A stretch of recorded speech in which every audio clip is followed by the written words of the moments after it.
Mon nom est Martin Thomas Côté en compagnie de Jean-Nicolas Boucher et Alan Lévesque et vous écoutez Les Injustes. Nous sommes dans l'âge du geek. Dans cette ère d'égalité, d'acceptabilité et de justice des internets, règne une ombre. 4 chevaliers de la culture populaire vont briser les standards. Nul ne sera à l'abri de leurs opinions. En tout temps, en tout lieu, les Injustes.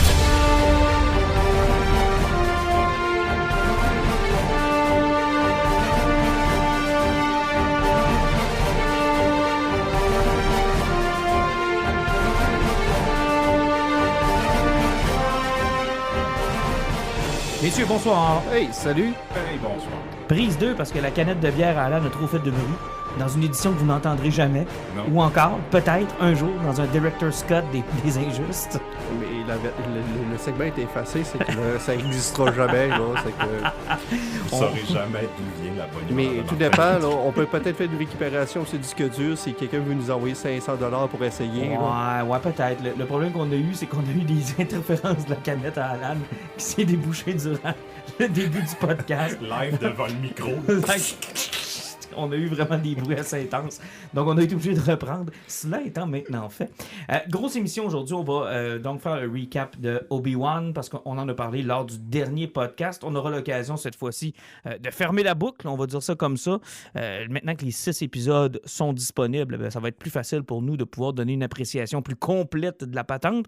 On avait déjà quelques petites réticences. Il y a des trucs qu'on avait aimés, des trucs qu'on avait moins aimés. Maintenant, quand on regarde les 6 dans un ensemble, de quoi ça a l'air? Bon, on va vous en parler dans quelques minutes. Jurassic World, on n'aura pas le choix d'en parler, Alan? On n'aura pas le choix d'en parler parce que c'est vraiment une série de films, une trilogie qui est particulière. C'est On avait triste. eu la version de Kathleen Kennedy de Star Wars, mais là, on a une autre version d'une autre trilogie qui s'en va dans la même direction. Ah, c'est complètement triste. Même, je te dirais que c'est un mur, puis que c'est vraiment le temps que ça achève, puis que ça finisse. Là. Ils nous ont promis que c'était le dernier, mais ça, c'est comme un personnage mort d'une bande dessinée. Là.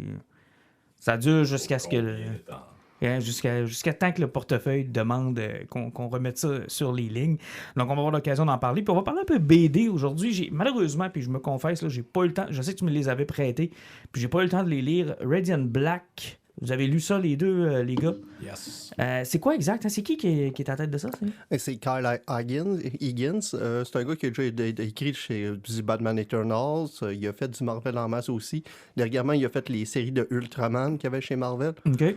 C'est un gars qui a fait beaucoup de Deathstroke, de Nightwing dans le temps aussi. Vous en aviez déjà lu? Et de Power Rangers. Et surtout, il a Ah, travaillé ok. beaucoup de Power Moi, je Rangers, le puis connaissais là, il a décidé de lancer son projet solo chez Image Comics. On se le cachera pas, c'était inspiré des Power Rangers. Mais moi, la première fois que j'en ai parlé, ce que je disais, c'est que j'avais un feedback de Invincible, puis je n'étais pas le seul à le penser, puis j'ai hâte de voir qu'est-ce que j'en ai, que je m'en passe par rapport à ça, parce que c'est un grand fan d'Invincible. Puis c'est surtout de savoir si vous allez me convaincre à finalement peut-être le lire en après, sachant que je pourrais pas vous en reparler parce qu'on va avoir déjà... C'est une ongoing, ça fait que... Ah! Fait que j'aurai toujours l'occasion de Puis vous en parler. l'univers est même en train de s'étendre avec d'autres séries chez Image. Ah, c'est bon. Hey, peut-être avant de commencer à parler de Obi-Wan, Jurassic World, Radiant Black, j'aimerais quand même qu'on prenne le temps de parler de George Perez, Neil Adams et tout récemment Tim Sale, qui sont tous les trois décédés dans le monde du comics. C'est des pertes, j'allais dire énormes, mais je pense que le mot c'est gigantesque. Gigantesque. Ben, c'est des gros trous, surtout le dernier Tim Sale, il était quand même pas si vieux que ça. 65 ans, Tim Sale? Ouais. C'était pas très vieux. Je voudrais savoir, pour vous, ça évoque quoi, ces trois noms-là? Peut-être des souvenirs de lecture ou encore peut-être vous les avez rencontrés parce que c'était des abonnés aux conventions? Ben, moi, c'est sûr que je suis plus proche de Tim Sale que des deux autres. Perez, pour moi, ben, il est dans ma tête, c'est le gars derrière dessiner plusieurs super-héros de DC en même temps. Tu sais, Crisis on Infinite Earth, il y a beaucoup des cases où son trip, c'était vraiment de mettre plein de personnages en même temps. Il était capable de faire beaucoup avec peu. C'était pas un artiste qui était, mettons, dans mon top, mais c'est un gars que je respectais beaucoup pour tout ce qu'il a apporté. Puis apparemment que c'était vraiment un charme de travailler avec ce gars-là. Donc je sais que pour beaucoup d'artistes modernes, c'est un gars qui a été super inspirant, qui était super important. Perez, moi j'ai eu l'occasion de le rencontrer dans une convention. Puis tu sais, quand on pense à George Perez, on pense aux Teen Titans, on pense à Wonder Woman lors de la reprise après Crisis on Infinite Earth. On lui avait donné le mandat de refaire Wonder Woman.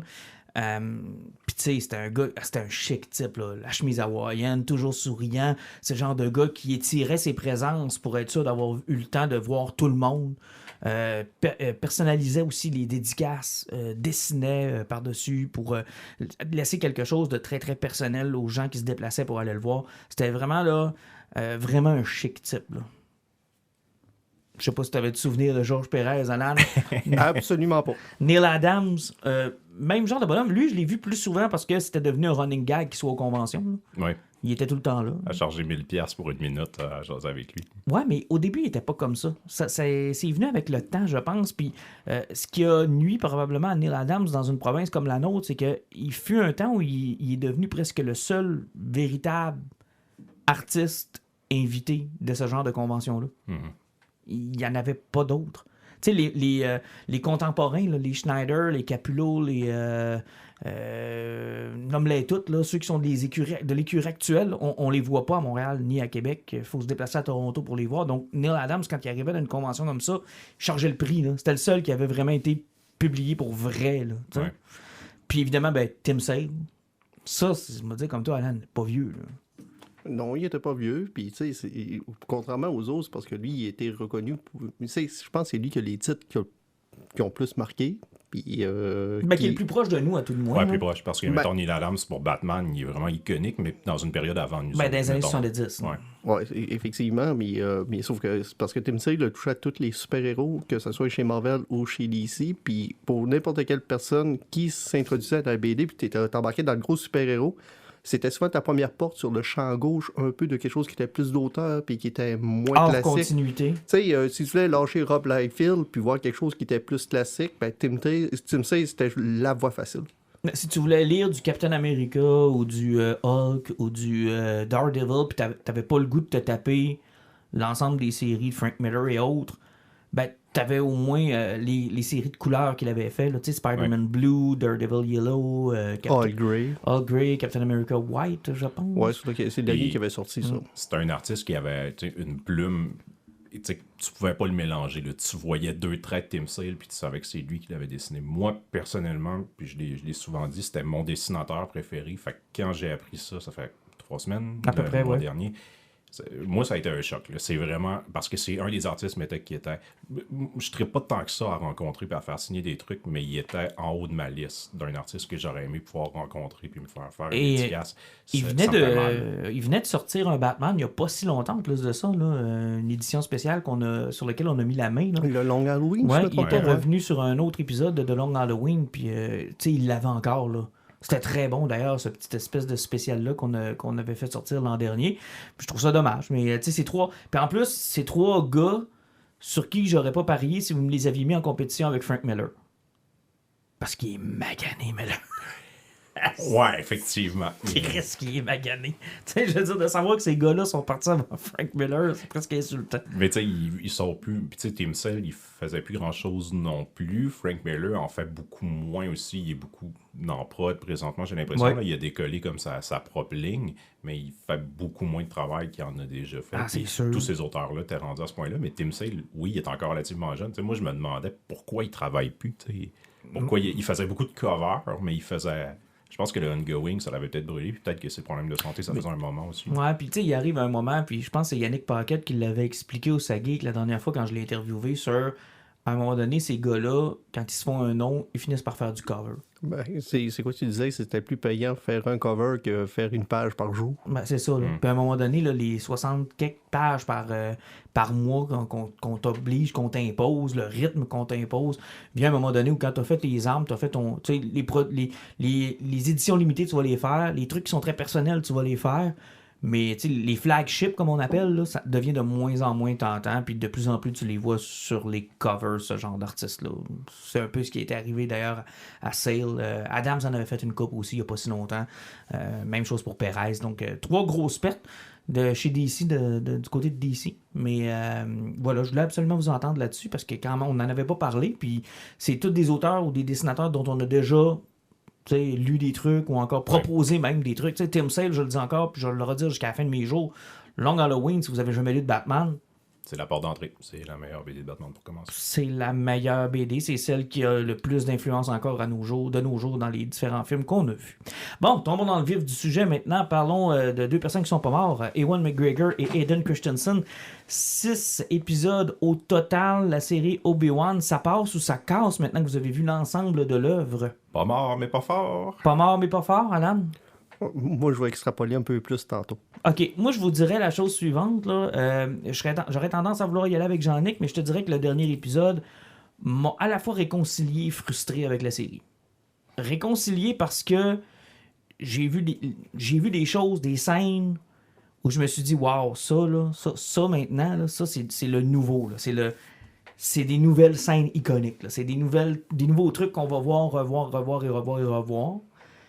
Et frustré parce que après 6 épisodes, malheureusement, contrairement à ce que je pensais, c'est-à-dire qu'on allait se servir d'une phrase de Return of the Jedi pour nous montrer une histoire, j'ai l'impression qu'on nous a raconté Revenge of the Sith. Puis qu'au Avec un final, peu plus de jus. c'est le même statu quo. Ce qui est pas mal faux, mais c'est pas grave. Ben vas-y, je serais content de t'entendre. On va y aller directement avec l'épisode 5. Lui, je pense que c'était juste un feeling pour les 10 dernières minutes. Rafraîchis ma mémoire. Dans Ils l'épisode sont, 5, ça, c'est... ils sont dans la caverne, puis les Stormtroopers avancent tranquillement pas dans le couloir, ils tirent 2000 Oui, coups ok, de blaster, c'est ça, puis il y a ouais, une c'est ça. personne qui tombe sur le Oui, côté. il y a une personne qui meurt qui est supposée nous faire de la peine, mais on se rappelle déjà plus c'est qui. Là. Parce qu'on pense encore aux 8000 coups de blaster Ouais, c'est ça. à 3 pieds du monde qui passent à côté. Là. Alors, Puis, c'est- puis après, ils ont voulu mettre un statu quo en montrant que Vader était fort, qu'il a pogné le vaisseau, puis là, tu te À la rappelles, Force le Unleashed, là. puis il a débattu là, c'est que, tu sais, lui, c'était pour montrer un stand sur Vader, qu'est-ce qu'il était capable de faire. Et le combat entre lui et Reva, qui a toujours été un peu, je pense, ce que j'avais comme idée de voir Palpatine et Yoda se battre, mettons. Tu sais, le sabre laser est accessoire, là. Tu sais, il est tellement Ouais. fort que il a même pas dégainé son propre sabre laser, là. Mais ça aussi, c'était ça qui était... Tu sais, t'as vu quelqu'un qui était trop confiante en elle, qui a voulu affronter Vader, il a même pas pris le temps de tourner la tête, qui a bloqué son coup avec la force en arrière. Tu sais, Il s'est battu avec la force tout le long, c'était vraiment ben, hot. il a slappé à la force. Là. C'était super efficace. Puis ça, c'est un côté qui dans l'épisode 6 qui va revenir. C'était quoi l'idée derrière Reva, en réalité? Un personnage qui ont passé 4 épisodes à builder, à essayer de montrer. Ils ont montré ses origines dans le 5e. Tu sais, finalement, c'est une youngling, possiblement, qui s'est fait percer par Anakin puis qui a réussi à survivre. Elle veut vraiment tuer Darth Vader. C'est pour ça qu'elle sait que Darth Vader, c'est Anakin. Elle se fait slapper. Elle tombe sur le côté. Elle veut aller tuer Luke. Puis le personnage, il la pousse de côté, puis elle sert à rien. La façon dont on l'a mis sur les tracks de côté dans le 6e épisode m'ont fait demander, coudonc, ils ont-tu re-shooté le 6e épisode sans qu'on le sache? Je me suis posé la question pour vrai. Parce qu'en même temps, je me dis c'est impossible. Je veux dire, quand le 6e épisode a passé, tu sais, tout était tourné, là. Et je me disais, mais à quel point ils saillissent d'avoir mis un personnage de l'avant comme ça, de l'avoir fait détester à ses fans, sachant qu'au final, là, Ils ont donné pas grand-chose. C'est y un a- personnage y a- mal développé, y a rien, mal là. écrit. il n'y a rien. Je veux dire, à la fin de l'épisode 6, là, je veux dire, ce personnage-là, c'est un autre personnage dans l'univers de Star Wars qui connaît la vérité, puis qui part vers de nouveaux cieux. Là. T'as regardes aller, puis tu te dis, à tous les niveaux dans sa rédemption, à ce qui arrive dans son arc de personnage, tu te dis, jamais je créerais que ça peut être aussi niaiseux que ça. Tu sais, le premier épisode, tu vois des enfants se faire tuer, puis là, OK, ouais, callback à ce qui est arrivé dans l'épisode 3. Puis là, tu te dis, OK, fait que c'est quoi? Les Jedi, là, présentement, c'est des enfants qui ont survécu. Fait qu'elle, c'en est une qui a survécu. Peut Puis pas là, croire que c'est une des younglings, là. pourquoi qu'elle est avec eux autres? Puis là, tu te dis, tu sais, elle veut se venger, ben cacher. Non, jamais je créerais que ça soit ça. Mais non, c'est exactement ça. carrément C'est pas... ça. Tu sais, il n'y a aucune profondeur, il n'y a rien. Elle fait rien que dévoiler son plan à Obi-Wan dans une scène hyper malaisante. Ouais. L'autre bord de la roche, où il la convainc finalement de passer à l'action. Là, tu te dis, ah ouais, le master plan, c'était ça. Fallait que ça décolle rendu là quand t'allais rencontrer Obi-Wan, t'allais y parler genre 3 minutes. Oui, c'est tout ce que ça prenait. Puis après, elle tombe sur la frippe à Darth Vader. Puis là, c'est comment, il y a un beau callback à quand Vader, il se pratiquait avec Obi-Wan. Puis il a quand même retenu une couple de trucs. Tu sais, arrête de y aller rien qu'avec ta colère. Puis là, ben, c'est comme Reva qui le représente à ce moment-là. Puis tu vois que Vader, il a maturé un peu. Puis après ça, ils font comme, bon, on a une organisation que le but, c'est de tuer des Jedi partout dans la galaxie. On en a une à travers nous autres qui est un traître. Vader, il va lui donner un coup de sable laser dans le ventre, puis il va la laisser pour morte dans genre une niaiserie qu'on voyait dans les films d'action des années 80-90, puis qu'on voyait plus aujourd'hui. Le méchant qui tue le bon, puis qui après un coup dans le ventre, bon, ça doit être correct, on va tout partir. T'sais. On tourne le dos, tout le monde. Tout le Mais monde ça, s'en va. Bye-bye. c'est souvent une façon de montrer l'insignifiance. Tu sais, tu vaux tellement rien pour moi que ça vaut même pas la peine que je t'achève. Tu sais, t'es tellement une merde totale que je prendrai même pas le temps de t'achever parce que je sais que tu sers pas à rien à partir de là, puis tu reviendras plus jamais parce que tu as compris c'était où ta place. Ouais, mais le problème, c'est qu'on sait pertinemment que ça se passe jamais comme ça. Ah non, Et puis eux devraient le savoir Il fait aussi. littéralement la même affaire à Obi-Wan. Obi-Wan qui vient d'y lancer une montagne dessus, il met 4 roches sur la tête puis il s'en va. Il probablement qu'il a compris. Il doit être mort. Je m'en vais retourner sur ma planète Ça me faire fait mes penser, choses. c'est pas dans Austin Powers quand Scott s'ostine avec le Dr. Evil. Hey, j'ai un gun dans ma chambre, 4 balles, on lui tire chacun une balle dans la tête, puis on règle ça. Puis Dr. Evil dit non, faut les laisser mourir avec les requins. On va fermer la porte et on va continuer comme s'ils étaient morts. Et finalement, ils sont pas morts. Mais. Ouais, il y a ça. Mais je serais curieux de t'entendre encore, Alain. Mais tu sais, c'est parce que, comme je disais, c'est un site, ça fait que Ouais. c'est pour. Elle valait plus rien, c'est que ça vaut même pas la peine qu'il l'achève là. Puis il n'y avait pas de fait tort quand t'écoutes l'épisode 6. Là. Tu sais, exactement. Puis, sauf que même de là aussi, la séquence qu'on a vue, l'entraînement entre Obi-Wan et Anakin, c'était quand même intéressant, cette J'ai trouvé ça séquence-là. cool, moi. C'était une belle séquence dans l'épisode 5. Puis en plus, ce qui était le fun, c'est que était pas d'une shot, ça faisait une narration sur l'évolution de l'épisode. Mm. On a souvent chialé contre la réalisation des 4 premiers épisodes. Au moins, il y avait un arc narratif qui suivait un peu dans le 5e. Et ce qui est intéressant, je ne sais pas si vous l'avez remarqué, mais on a été léger avec le DH. Hein? Ben, il l'a pas Ouais. fait pantoute, mais tu sais, c'est correct encore On a une fois, respecté les acteurs. Puis sais-tu quoi? J'ai aimé ça. Je sais qu'il y en a plusieurs qui ont chialé, j'ai vu des deepfakes, des affaires de même. Mais sais-tu quoi? Ils ont cet âge-là. Ah oui, Puis- c'est bien correct. Moi, ça m'a pas sorti. Ça m'a. Moi non plus. J'ai trouvé ça super cool de les voir se battre puis de faire comme ah wow. Tu sais, ils ont le costume d'épisode 2, le look d'épisode 2, c'est suffisant pour moi. Là. Oui, c'était bien correct. Puis, justement, qu'on va arriver, mettons, dans l'épisode 6, où là, on revoit un petit peu la séquence qui s'est passée dans l'épisode 8 de Star Wars, et que c'est une longue poursuite en vaisseau qui se termine pas, là. Ouais, mais à la défense de Obi-Wan, cette fois-là, ils veulent pas la terminer. Ouais, effectivement, elle ne va pas la terminer. Contrairement à l'épisode 8 où ils voulaient Mais- vraiment tuer parce le que- vaisseau. C'est parce que dans cet épisode-là, c'est parce que c'était suivre l'arc qui s'est passé avec Obi-Wan Kenobi pour arriver jusqu'à la fin. Au début, qu'il est dans le vaisseau, puis il voit que tout le monde va mourir, puis surtout que Leia va crever, il sait que c'est Vader qui leur court après, puis c'est lui le problème. Ça fait que il prend sur lui qu'il doit aller affronter Vader. C'est pas vraiment pour les sauver, il le fait pour lui-même parce qu'il sait que Vader, c'est sa responsabilité. C'est qu'il se sauve en sachant que Vader va suivre. Et même qu'il commence à faire son affrontement avec Vader, c'est vraiment un affrontement, c'est lui contre un problème qu'il doit régler. On sait tout quand se passe la première partie du combat, on pense que Obi-Wan va bien aller, il prend le dessus, mais arrêté, Darth Vader le torche, le ramasse. Il enterre sous environ 4-5 tonnes de roches. À peu près, ouais.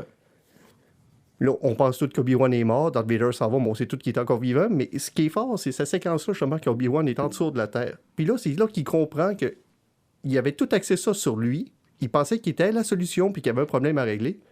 Mais il a compris que dans ses visions, il a vu que Léa, Luke, le futur, c'était Ezzo. C'est que lui, c'est pas lui qui va régler les problèmes qui sont en train d'être créés par Vader et Palpatine. C'est la prochaine génération. Lui, il est juste là pour la supporter. Donc, il devient vraiment ce que le Jedi normalement est supposé d'être. Il s'oublie totalement. Et c'est là qu'il sort. Plusieurs personnes ont dit en Super Saiyan.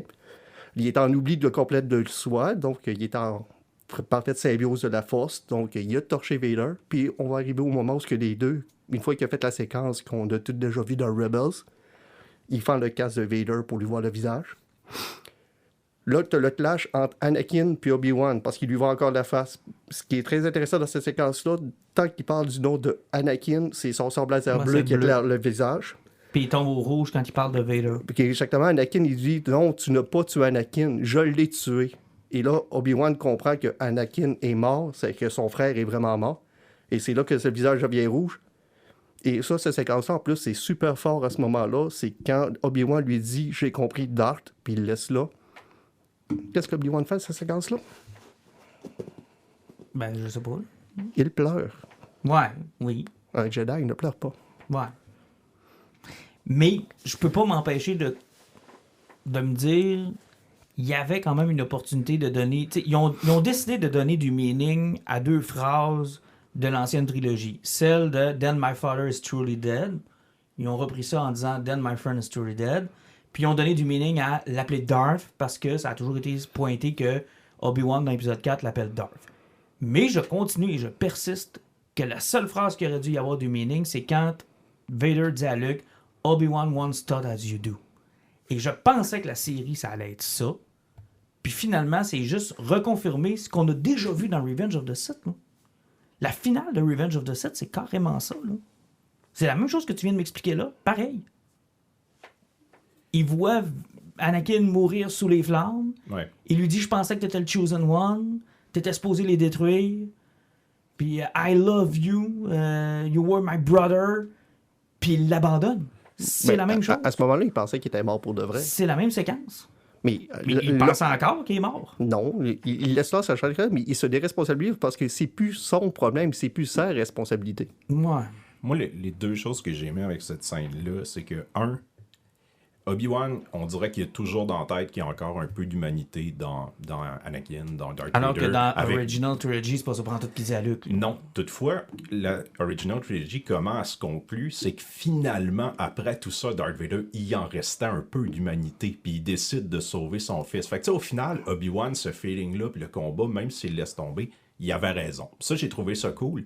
Puis c'est bizarre, là, ça va faire un lien avec quelque chose que j'aime moins, mais cette scène-là, quand le casque est coupé, ce que j'ai aimé, c'est le changement de voix entre Vader puis entre Hayden Christensen qui parle. Puis là, le lien que je vais faire, ça m'a fait penser à Kylo Ren. Là, ça l'a humanisé. Puis c'est comme, ça te montre que Vader, derrière genre l'armure, puis la grosse voix, puis le fait qu'il ait voulu s'effacer derrière un mythe, ben, il y a encore ce gars-là qui est en arrière. Puis là, dans sa voix tremblante, puis sa rage, j'étais là, ça ressemble à Kylo Ren qui veut ressembler à son grand-père.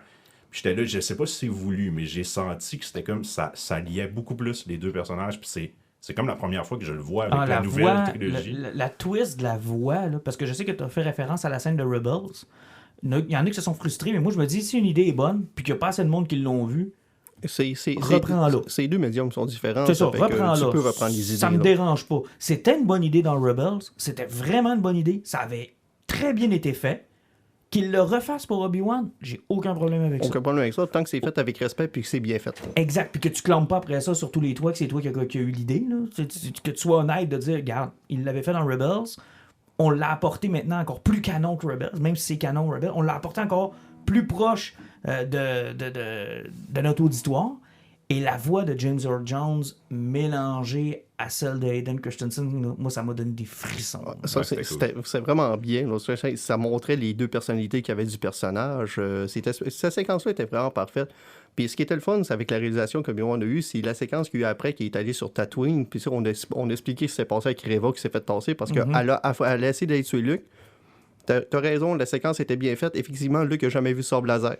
Et j'y ai prêté attention, Alan, là. Parce que moi, j'avais lu des critiques avant, puis là, il y a du monde qui fait comme, bon, Luke a vu un Sabre laser avant. Je fais, mais non, ça peut pas marcher. Mais effectivement, ils ont vraiment, vraiment fait attention. Luke n'a jamais vu Sabre laser. Il l'a pas vu pantoute. Owen et Beru, dans ce combat-là, ils ont été awesome. T'sais. Ils ont montré qu'il n'a au flow, là. Puis, quand Obi-Wan arrive, puis t'as Owen qui a de l'air à paniquer, elle va dire comme, bon, c'est beau, avec tout ce qui s'est passé, c'est quoi que tu vas faire? Et ça, c'est merveilleux. La phrase que Obi-Wan dit, t'avais raison, il doit être un enfant. Il vient de détruire le code Jedi en une seule phrase. Il doit être un enfant. Alors que le code Jedi, c'était, on t'enlève à tes enfants, on t'empêche pas avoir d'émotion, t'as pas le droit de jouer. Ben, en fait, ce que tu es en train de me dire, c'est que c'est le twist dans la tête d'Obi-Wan entre l'ancienne façon de faire des Jedi puis ce qu'ils vont faire avec Luke et Leia. Parce que rappelle-toi, dans la série un peu plus tôt, Obi-Wan parle à Leia et dit « Je pense que j'ai eu un frère.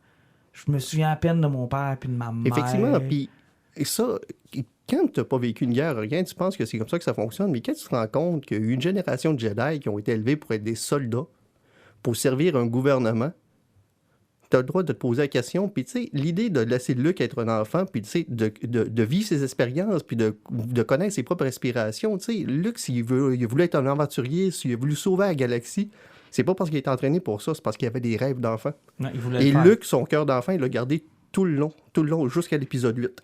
Mais... Douloureux souvenir. Mais c'est ça qui est efforce, parce que le dôme Jedi s'est fait casser à ce moment-là. Et j'ai trouvé ça vraiment brillant. Tu sais, les 2 derniers épisodes, pour que certaines séquences comme ça, j'ai trouvé, OK, ils ont été dans les dômes de Star Wars, ils les ont bien respectés, ils les ont apportés à un autre niveau. Et pour ça, là, pour le surtout le 6e épisode, là, je leur lève la main parce que ça m'a vraiment, vraiment, vraiment impressionné. Moi, ce que j'aurais souhaité, c'est que, tu sais, je l'ai dit, l'arc de Reva, je trouve qu'il est Mais proche, qui, il est ça, mal là? écrit, il est faible. Puis j'aurais aimé qu'on prenne ce temps-là à la place pour continuer l'arc de Léa. Elle, ça me déçu un peu comment elle était forte au début, puis la chimie marchait bien avec Obi-Wan, puis comment au final, son histoire est comme résolue, genre dans l'épisode 4 ou 5, elle fait plus rien. Puis je le sens que derrière le show, il y a une espèce de volonté de nous montrer comment cette petite fille-là, super allumée, éventuellement va prendre la tête de la rébellion. Tu sais, qu'elle voit comment ça fonctionne avec sa famille, la politique, mais qu'elle voit aussi comment ça se passe avec les gens qui affrontent en pire. Mais c'était un territoire dangereux. C'était un territoire dangereux. Tu pouvais pas, c'est un peu comme le sable laser avec Luke, tu pouvais pas non plus trop... Tu sais, moi, dans ma perception, moi, ils sont déjà allés sur la limite de ce qu'ils pouvaient faire Ce avec que Jean-Yves vient de Obi-Wan, dire, là. là, il y a un roman de Léa qui parle exactement de cette période-là, qui est adolescent. OK. Parce que, tu sais, je veux dire, c'est le fun de les voir interagir les deux ensemble, puis de savoir qu'ils se connaissaient, puis de toute façon, il n'y a rien dans la trilogie originale qui nous laisse présager le contraire. Je veux dire, quand Luke entre dans la cellule à Leia, il dit « I'm Luke Skywalker, I'm here to rescue you, I'm with Obi-Wan Kenobi ». Puis Leia se lève de son banc en disant « Obi-Wan is here ». Tu sais, fait qu'il n'y a rien qui laisse présager qu'elle le connaissait pas, qu'elle a peut-être déjà vécu des choses avec. La seule chose, c'est la scène quand il décolle Puis ça, ils ont fait attention, ils l'ont réglé dans l'épisode 6. Quand il ouvre, je sais pas comment ça s'appelle, là, on voit un hologramme de Léa qui dit Bonjour, Général Kenobi, je sais que vous avez combattu avec mon père anciennement, j'ai besoin que vous combattiez avec nous aujourd'hui. Puis là, c'est comme, OK, ouais, pourquoi ça reste de même? Mais à la fin de l'épisode, Obi-Wan, il dit T'auras peut-être besoin de moi un jour, mais fais attention à ce que tu dis, ça pourrait être dangereux. Fait qu'ils ont comme rattrapé le fait que c'était voulu qu'elle le connaisse pas, puis qu'elle fasse il parlait en code. Mais genre. en même temps, comme la phrase dont je te fais, la scène dont je te fais référence, c'est. Elle savait c'était qui, là? Ouais. Bon, Il n'y a rien qui est valide. Là, donc, les aventures. quelle était l'extension de leur connaissance, puis comment est-ce qu'ils l'ont vécu? Moi, je pense qu'ils sont allés aux limites de ce qu'ils pouvaient faire. Elle savait que c'est un général dans la guerre des clones, à part le fait qu'elle est une diplomate, elle savait que c'est un Jedi, parce que dans la guerre des clones, tous les généraux étaient des Jedi. Bon. Puis, elle était membre du Sénat impérial. Elle demande de l'aide, donc elle sait qu'il est encore vivant. Donc, jusqu'où ça va? Puis, sa réaction dans la cellule est plus que celle d'une diplomate qui connaît un général. C'est d'une amie. C'est la réaction d'une amie. Obi-Wan est ici, puis elle est contente, puis elle veut... Tu sais, alors... Puis, je m'empêche pas de... Je l'ai vu circuler sur Internet beaucoup, là, mais ça ajoute tellement de profondeur à cette scène où Obi-Wan contre Vader sur l'étoile de la mort. La dernière chose qu'il voit, c'est Luke et Leia ensemble. Partir. Qui s'embrassent. OK, non, Non. Ça, c'est dans l'épisode 5. Ça a l'air que ça a été le plus gros slap face de tous les ghosts, de tous les Jedi ghosts. Là. Tout le monde en même temps. Là. Mais ça ajoute de la force à cette scène-là, de se dire, tu sais, quand il fait son dernier sacrifice, puis ça ajoute un peu à ce que tu as dit aussi. Encore une fois, dans cette scène-là, il s'oublie et il permet à Leia et Luke de quitter la Death Star.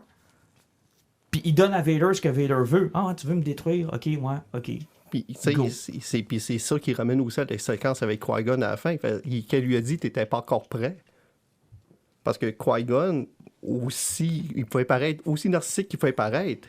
C'est parce que lui, il était contre le dôme Jedi. Ben oui. Il y avait d'autres idées qui étaient là, mais il pensait jamais à lui. Lui, c'est parce qu'il croyait beaucoup à la prophétie, mais jamais Qui-Gon agissait en sa personne. N'empêche que la première chose qu'il aurait pu dire à Obi-Wan, c'est « Ouf, je m'excuse, man. » J'aurais dû me couper les cheveux. Je suis tellement désolé. Je suis tellement désolé de tout ce qui est arrivé.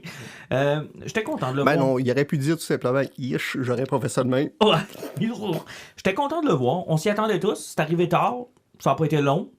Mais celui dont on s'attendait pas, qui, moi, m'a fait vraiment plaisir. Jar Jar Binks. Ouais, là, t'as spoilé pour du monde. Non, mais l'empereur Palpatine. Yann, qui est revenu pour de vrai, ça m'a surpris, ça, par exemple. J'étais tellement content de le voir. Et avez-vous remarqué qu'ils ont enfin réussi son maquillage pour qu'il ressemble à Return of the Jedi? Je pensais qu'il avait mis un petit peu de vert sur sa peau parce qu'il ressemble pas mal, genre... Non, mais c'est pas son maquillage d'épisode 3, c'est une catastrophe. Là. C'est affreux, là. C'est laid, là. Je sais pas, je pensais que tu allais parler de l'épisode 9 avec ses doigts squelettiques. Ça aussi, mais à la limite, c'est plus loin dans le temps, je m'en crisse. Mais tu sais, dans l'épisode 3, là, de refaire le maquillage. Il avait l'air fat dans l'épisode 3. Puis son maquillage était bizarre, était mal fait. Il ressemblait pas à l'empereur de Return of the Jedi. Mais là, celui-là, le maquillage était vraiment bien réussi. Et cette scène-là remplace un peu le statu quo qu'on aurait voulu avoir dans la série. Tu sais, celui où Vader sait que Kenobi est sur Tatooine, puis que... Tu sais, pourquoi il continue pas à courir après Kenobi? Ouais, on a eu une belle réponse, par exemple. C'est parce que je pense que l'empereur lui a très bien dit, c'est que tes idées, ton focus n'est pas à la bonne place. Ah, il met ça assez clair, hein? Ouais. Dans une conversation polie, mais très assumée de garde. C'est assez, là. C'est assez focus aux bonnes places. Et sérieusement, qu'est-ce qu'un vieux Jedi peut faire en réalité contre nous autres? Absolument rien. Fait que, puis pas rien que ça, chaque fois que tu y penses, puis chaque fois que tu cours après, tu ramènes Anakin Skywalker. Tu laisses vivre C'est ça. Anakin. Mais justement, puis ça, c'est une séquence aussi qui était forte dans l'ancien canon, dans Legion, dans Shadows of the Empire. À un moment donné, quand il est dans son vaisseau, l'exécuteur, puis qu'il est dans son espèce de cocon, Sa boule, là. c'est dans sa boule, puis c'est ça qu'il utilise pour se régénérer. À un moment donné, il parle de sa haine qu'il a envers Obi-Wan Kenobi, puis il se rappelle du moment qu'il était tombé dans la lave en l'affrontant. Puis il y a tellement de colère en passant à Obi-Wan Kenobi qu'il est capable de reconstruire ses poumons pour être capable de respirer. C'est que c'est vraiment un attachement qui est trop fort puis qui peut effectivement le faire défocuser puis ça le ramène trop sur Anakin et pas vraiment sur ce qui est supposé d'être. Ça fait survivre la lumière, même si ce que lui prend comme de la haine, en fait, ça ramène le souvenir d'Anakin, la possibilité qu'Anakin soit encore là. Oui, parce que la compassion n'a jamais été le problème. D'ailleurs, son petit sourire, hein. Le petit sourire d'Aiden Christensen quand il dit « I did ».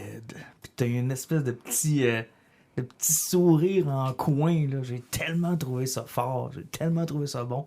C'était vraiment bien fait. Maintenant, la question qui tue, les amis. Money Talk. Y a-t-il une deuxième saison à Obi-Wan? Ben, les deux acteurs sont pour, ça ne dérangerait pas. Mais encore une fois, là, ça prend une bonne idée, puis ça va prendre une bonne direction. Moi, ce que je vois, c'est plutôt des shows séparés. Vader doit avoir son propre show. Je pense qu'il s'est écrit assez de stock sur Vader pour rendre le personnage assez intéressant pour avoir de quoi live action. Ils ont réussi à faire un film avec un gars qui s'appelait Chronic, puis c'était intéressant. Là, c'est que ils peuvent faire de quoi avec Darth Vader. Ça, je pense que oui, il y a de l'avenir pour Vader. Mais pour Obi-Wan, moi, dans ma tête, Non. une fois qu'il est sur Tatooine, il est là jusqu'à A New Hope. Ouais. C'était déjà difficile de justifier pourquoi ils partaient en aventure comme ça. Là, c'est fait. Ils ont décidé de le faire. On avait-tu besoin? Je suis pas sûr. Ben, Mais moi, je voudrais pas voir ces aventures saison 2. Bon, tout dépend de la façon qu'ils font faire ça. Sauf que, tu sais, est-ce qu'ils préfèrent juste un mini-film? Peut-être. Il vient de le ramener parce que, oui, il y a déjà le roman qu'on a déjà parlé qui était dans Legion Kenobi, où ce que tu voyais ce qui se passait là qu'il était sur Tatooine, parce qu'il y a eu quand même 18 ans. Il y a eu 10 ans. pas loin de 10 ans encore à se promener là. Donc, s'ils ont des idées, mais c'est dangereux. Ouais, moi, c'est ça. Ben, ça me fait penser un peu à la relation entre Leia et Obi-Wan. Là, t'es sur la mince ligne. Moi, là, je l'accepte, Leia et Obi-Wan, l'aventure qu'ils ont eue, parce que ça a été bien fait selon moi, puis ça respecte les limites de la trilogie originale. Maintenant, toujours un danger. La ligne de la nostalgie, à un moment donné, elle va fracturer. On va parler tantôt de Jurassic Park, puis la ligne nostalgique, où ce qu'elle peut casser. Là, c'est parce qu'à un moment donné, là, Hollywood est parti sur une... Tu sais, c'est parce que notre génération, pour moi, on a trop d'argent. Je sais pas trop pourquoi le monde qui a vécu des années 80-90, puis tout ce qu'ils font, c'est nous tirer du bacon, là, puis nous autres, on en bouffe comme des porcs, là, mais à un moment donné, ça va casser ça. Mais en même temps, là, ils sont un peu responsables de ça, parce qu'ils ont tellement, pendant des années, puis je pense à la fin des années 90, puis, début des années 90, ils ont tellement tenu à pas vouloir nous donner ce qu'on voulait.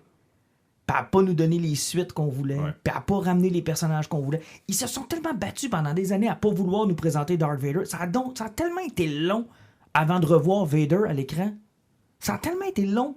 Puis ils nous faisaient toujours juste des... Tu sais, là, les familles... Moi, j'appelle ça le syndrome Smallville, là. Tu sais, là, un voyait clin son d'œil casque dans sur le haut une à table, gauche, une couleur en bas à droite. Ils nous ont tellement titillés avec ça qu'à un moment donné, je pense que les gens qui ont grandi avec ça, quand ils se sont ramassés dans les postes de décision, ils ont dit là, c'est assez. Tu ouvres le garde-robe, là, puis tu prends le costume, là, puis tu le calisses à l'écran. Moi, ce qui me surprend là, depuis quelques années, c'est à quel point on nous montre des choses que j'aurais jamais cru possible. Là. Ouais. Moi, une série avec Vader, il y a 20 ans, ça aurait été le dernier épisode, les 35 dernières secondes. Ben, tu sais, la démocratisation, on peut chialer contre le MCU, mais ça a apporté ça aussi, apporté les super-héros, tous ces concepts-là dans le mainstream. Fait que, tu sais, l'auditoire, présentement, il est habitué. Puis, tu sais, tu parlais de Smallville. Smallville, ça a été un précurseur, mais c'est ça, il allait pas loin. Mais quand Arrow est arrivé avec le Arrowverse, première saison de Arrow, là, il était gêné aussi de faire les liens. Mais tranquillement, pas vite, ils se sont rendus compte que l'auditoire tripait. Il mettait de plus en plus de détails, il mettait le costume, il rajoutait des personnages, puis le monde était là, puis il tripait. Ça lui a permis de faire une série de flash avec ça. Puis mais ça me fait penser à les Batman. gens sont habitués. Fait qu'à cette heure, ils ont moins peur de dire si on amène ça, on va perdre monsieur, madame, tout le monde. C'est le contraire. Rappelle-toi de Smallville. Tout le monde veut voir Batman. Tout le monde pense à Bruce Wayne. Tout le monde veut voir Batman. Il nous avait amené un personnage qui s'appelait Adam Knight. Ouais, où le monde faisait. C'était un problème de droit. Mais c'est parce que. Puis Smallville a eu deux problèmes. Il y a eu les problèmes de droit avec Batman, puis après. Superboy. Non, pas juste ça. La guerre avec la famille Siegel. Ouais, c'est ça, le Superboy. En plein milieu de la série. Ouais, ça... Tu sais, au moment où il aurait pu dire, hey, on y met-tu un S sur le chest? Non. La famille rentre en guerre contre DC Comics. Mais tu sais, moi, j'ai passé la fin des années 90, ça me fait titiller. Tu sais, épisode 1, 2, 3, c'était ça, là.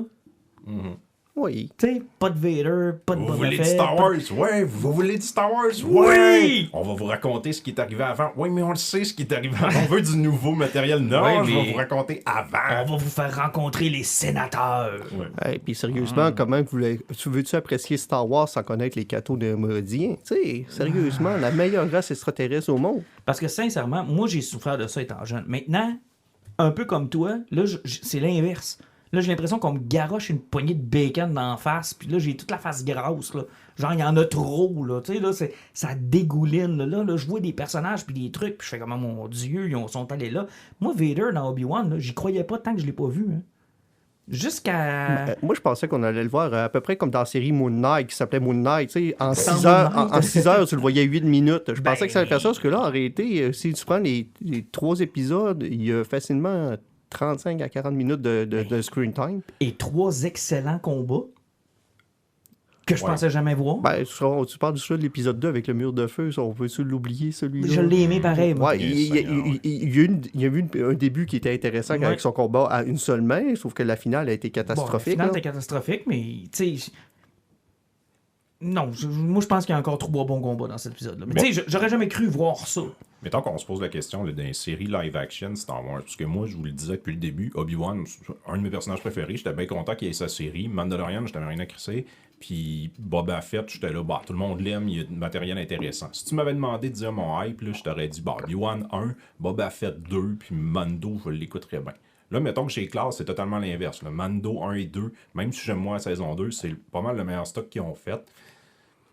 Je mettrai Obi-Wan, mettons, après, puis en dernier Boba Fett. Il y a des affaires que je trouve pires dans Obi-Wan que dans Boba Fett. Par contre, au final, il y a plus d'affaires que j'aime dans cette série-là. Vous autres, comment vous les classeriez? Ben, c'est sûr que je vais y aller avec Mandalorian, parce que Mandalorian, autant que je peux détester gros cul, que je suis pas capable de sentir de la face, puis ça me fait chier que ça soit Luke Skywalker qui soit amené là, mais on voit qu'ils veulent emmener Ezra Miller dans pas long dans la série, tu sais, dans Shaka, toute la gang de Rebels va se pointer à la face là-dedans, donc je suis satisfait là.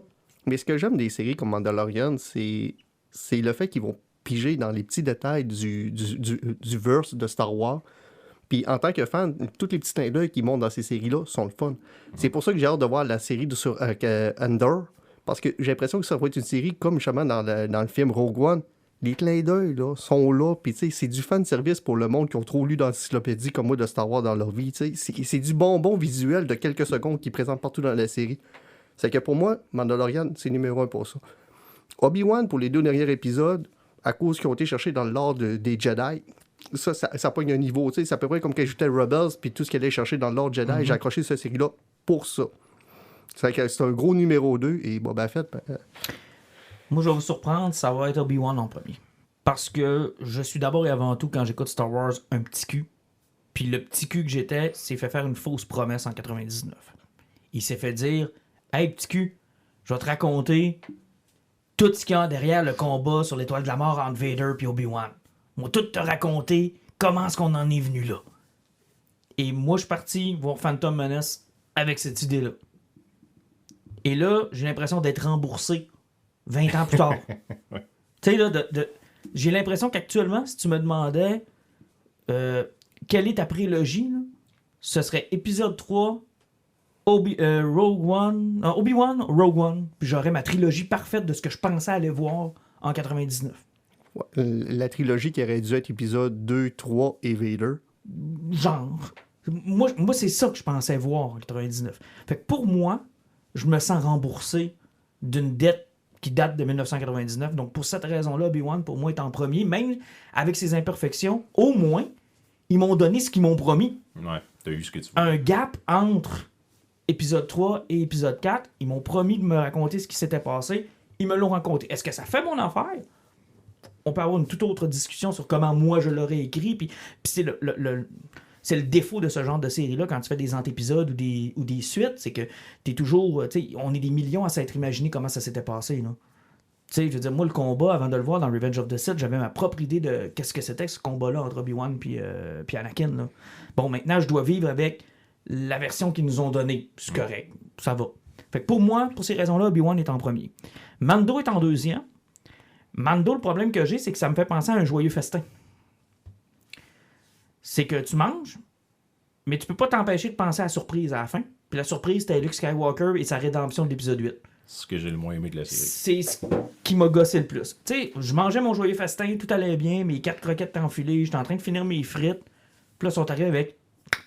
Hey, tu te souviens-tu le jouet brisé dans l'épisode 8? On te le ramène. Finalement, on est 3 en 3 qui n'ont pas trippé sur Luke Skywalker dans cette série-là. Ben, j'ai aimé voir ce que j'ai vu. Ben, ça m'a fait dans plaisir. la deuxième saison, ce qu'ils ont présenté Luke Skywalker était plus intéressant ça. que la finale, où c'était juste du fanservice pour montrer que Luke était capable de torcher les culs et pas juste pleurer. Là. Mais ça m'a fait plaisir parce que ils avaient écouté ce que j'avais ressenti comme fan dans l'épisode 8 de se dire c'est qui ce gars-là?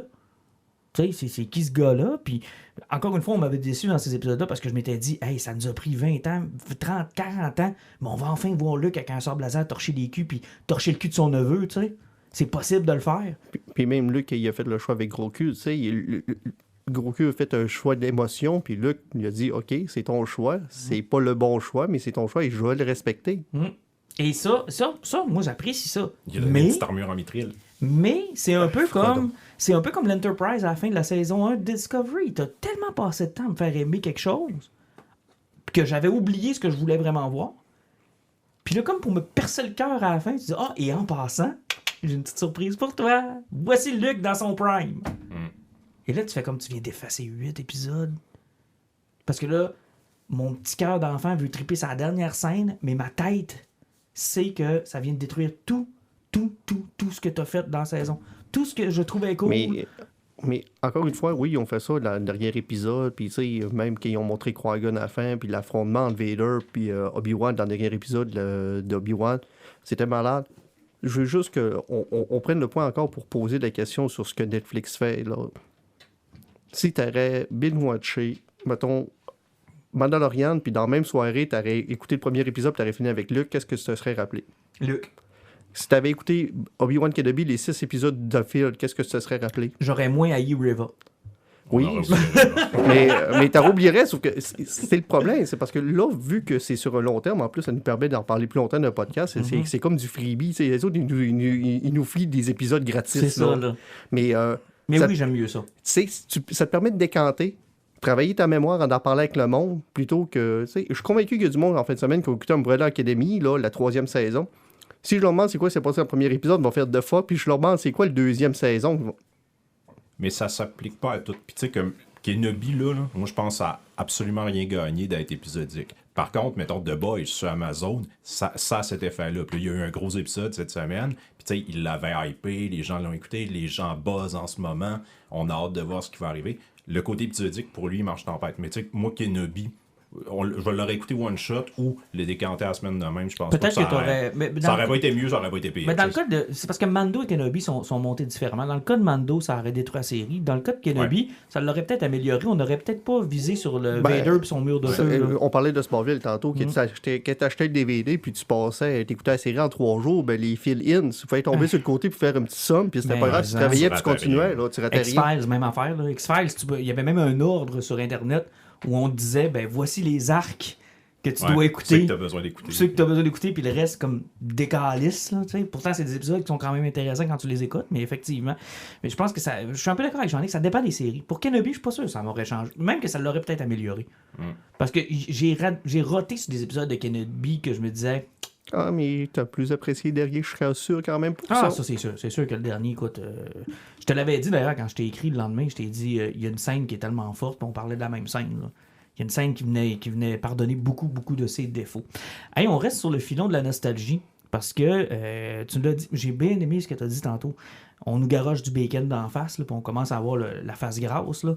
Il y a des façons, des fois, qui sont plus subtiles de le faire. Tu sais, je pense que Disney a, même si on s'en rend compte pareil, une façon plus le fun de nous pitcher du bacon d'en face. Et il y en a d'autres qui sont juste pas capables. Universal. Jurassic Park. Je sais pas par où commencer, Alan. Je sais pas.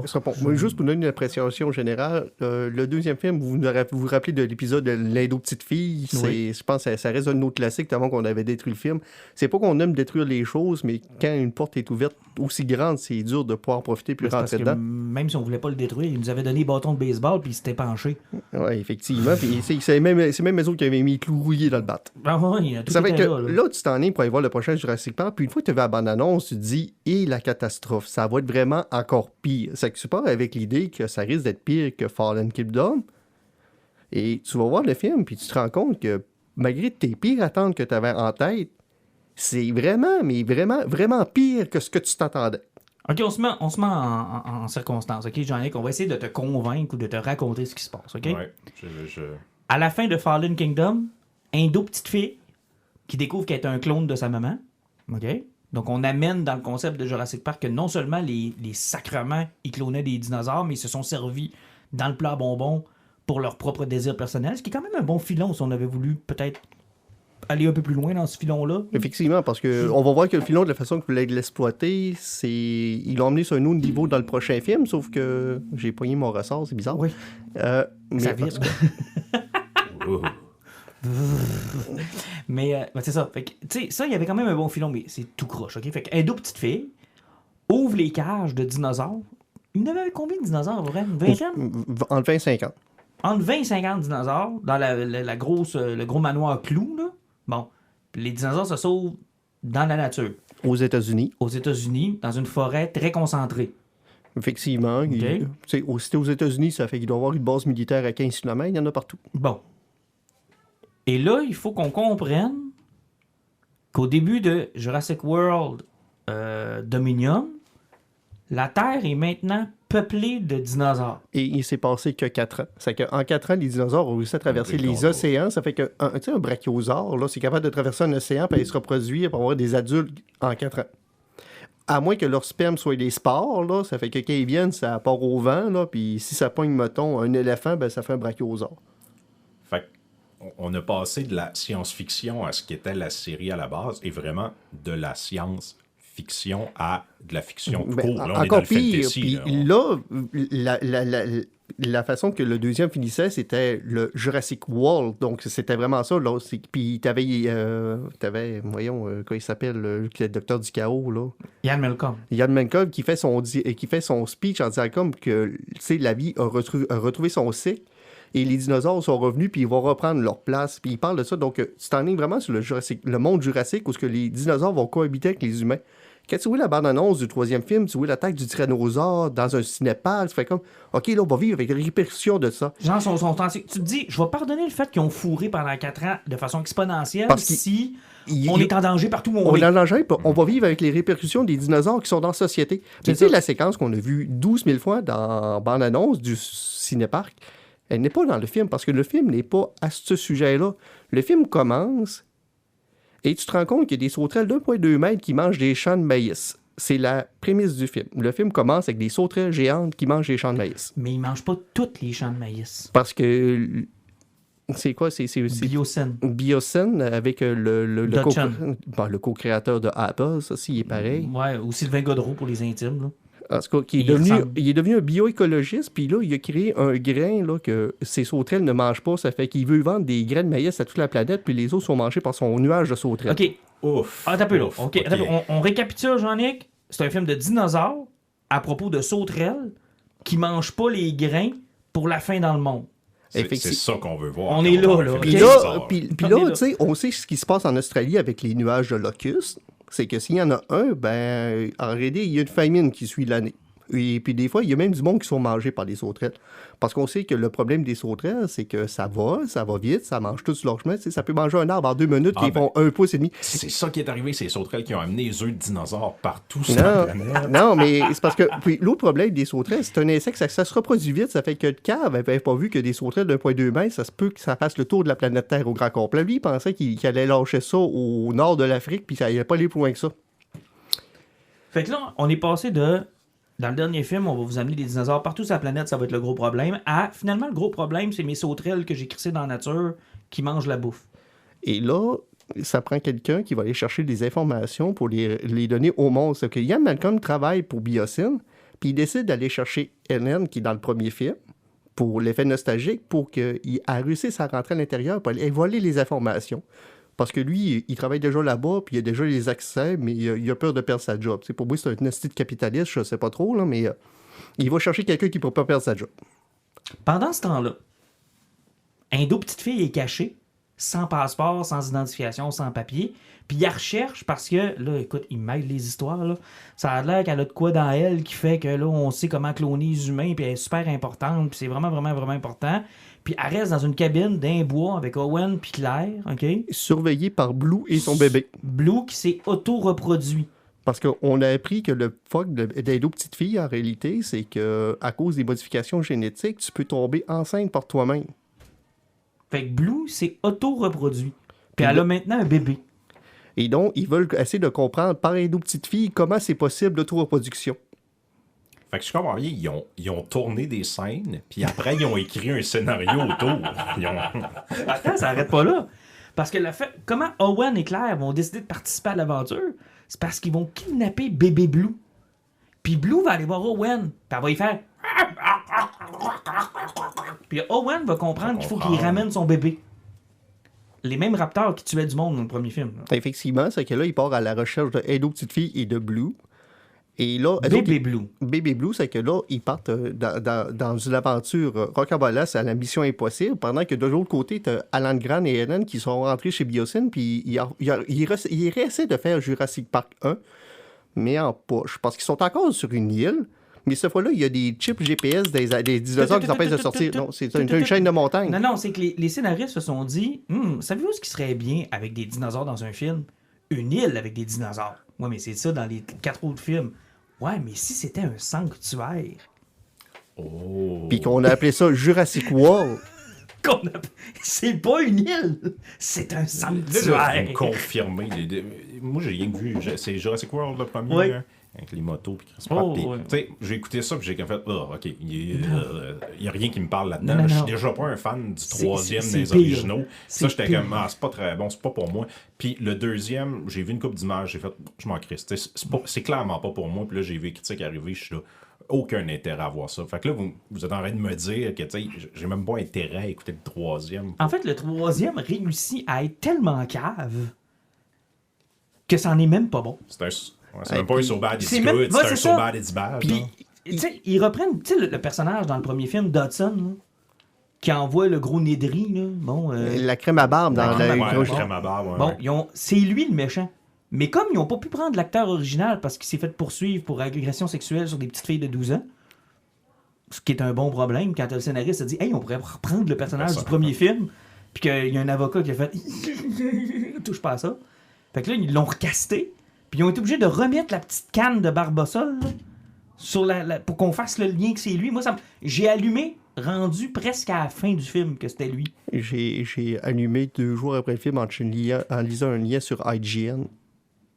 Puis, tu sais qu'on va parler justement que Owen, de son côté, avec Claire, il vivait des aventures de Mission Impossible. Là, c'est parce terrible. que elles autres pourraient chercher une autre petite fille, ils se ramassent, je sais pas pourquoi ils sont passés d'une montagne pleine de neige, ils sont comme ramassés. C'est quoi, ils étaient rendus en Inde ou je sais Là, pas trop? non, je pense qu'il était en Italie. En Ok, Italie? ils sont en Italie dans un t'as peu, dans un marché parce qu'en 4 ans, il s'est créé un marché noir de dinosaures. Oui, puis là, sur ce marché-là, ben, il y a des dinosaures qui vivent alentour de la ville qui peuvent attaquer n'importe quand. Puis pendant qu'ils essaient de trouver les informations où ce qu'il est, le parc où ils peuvent trouver Bébé Blue et d'autres petites filles, ils se font attaquer par une gang de semi-terroristes, eux autres qui ont volé la technologie du deuxième film où il y a des pointeurs laser pour t'envoyer des raptors dessus. Puis ces Tu sais, pointeurs la manière laser-là, super efficace de tuer quelqu'un. tu sais, parce que tu pointes. Moi, je vais dire, comme tout le monde a dit, si je suis capable de pointer un laser sur quelqu'un et peser sur une gâchette, c'est parce que tu l'as déjà tué. Ouais. Mais non, Tu c'est sais, plus efficace d'envoyer des dinosaures. C'est bien moins hot que d'envoyer des raptors. Mais il n'y a pas rien que ça, c'est que le pointeur laser, c'est que tu pointes sur quelqu'un puis la personne bouge, puis elle s'en va. Quand il se le met plus loin, ben, le dinosaure qu'on s'est lancé, parce que le laser dégage une phéromone, je sais pas comment. Là. Et là, t'as une fille qui est là-dedans, qui est habillée en blanc, puis qui tombe à la tête du marché noir, qui est là-dedans, puis là, ils te rendent une poursuite en moto, qui sautent d'un avion, font des backflips, ça explose de partout. Il y a des raptors qui sont plus des C'est raptors. incroyable. Là, tu fais comme, mais c'est qui cette fille-là qui contrôle cette gang-là? Incroyable. À un moment donné, t'as vu qu'elle a réussi à sauver. Elle a vraiment de l'air. Elle est en sacrement qu'elle a réussi à sauver. Et voici le story arc de cette fille-là. T'en reverras plus du film. Puis jamais, il en parle même plus. Puis sérieusement, c'est la plus grosse séquence d'action du film qui dure 20 minutes. Ouf, ouf. Ils ont complètement oublié qu'elle existait. Tu sais, cette séquence-là a été tournée, puis ils ont fait, elle a tellement coûté cher qu'on n'a pas le choix de la remettre dans le film. Fait qu'ils ont tourné des scènes et ils n'ont pas écrit de scénario par la suite. Et Ils ont là- même tourné des scènes. En fait, je pense que quand ils ont tourné ces scènes-là, les gars étaient en train d'écouter l'émission Impossible. Puis ils se sont dit, genre, hey man, ça serait tellement hot qu'il y ait un marché noir Ça du serait dinosaure. hot. Puis là, il y a quelqu'un qui a levé la main. Oui, mais c'est parce qu'on a déjà l'histoire de l'Indo petite fille, on a déjà l'histoire de Baby Blue, puis on a déjà l'histoire de Biocine, puis des coquerelles géantes. Ouais, mais il pourrait aussi y avoir un marché noir de dinosaures. Oui, mais il faudrait que ce soit un film complet là-dessus. Non, je suis pas mal sûr qu'on peut faire ça en 3 Puis il scènes. n'y a rien là, cette séquence-là, tu sais à quoi qu'elle sert. C'est le bout le plus triste, la réalité. C'est parce que ça leur prend une pilote pour se rendre quelque part. Puis, tu sais, au niveau des castings dans le cinéma maintenant, c'est juste normal, l'inclusion. Sauf qu'eux autres, qui ont écrit le film, puis ils l'ont fait, ils se sont rendus compte qu'ils avaient oublié de mettre de l'inclusion. C'est qu'ils ont fait, fuck, il nous manque un strong female character. Ils ont fait, esti, tout le monde est blanc. Ils ont fait, ça va pas bien. Puis ils ont fait, hey, il y a personne qui est gay. Fait que, à toutes. Ils ont pogné une pilote noire avec la moitié de la tête rasée qui passe une réplique sur elle qu'elle aime aussi les rousses, puis c'est une super badass, puis elle est noire. Là, tu fais comme... Puis elle sert à rien dans le film.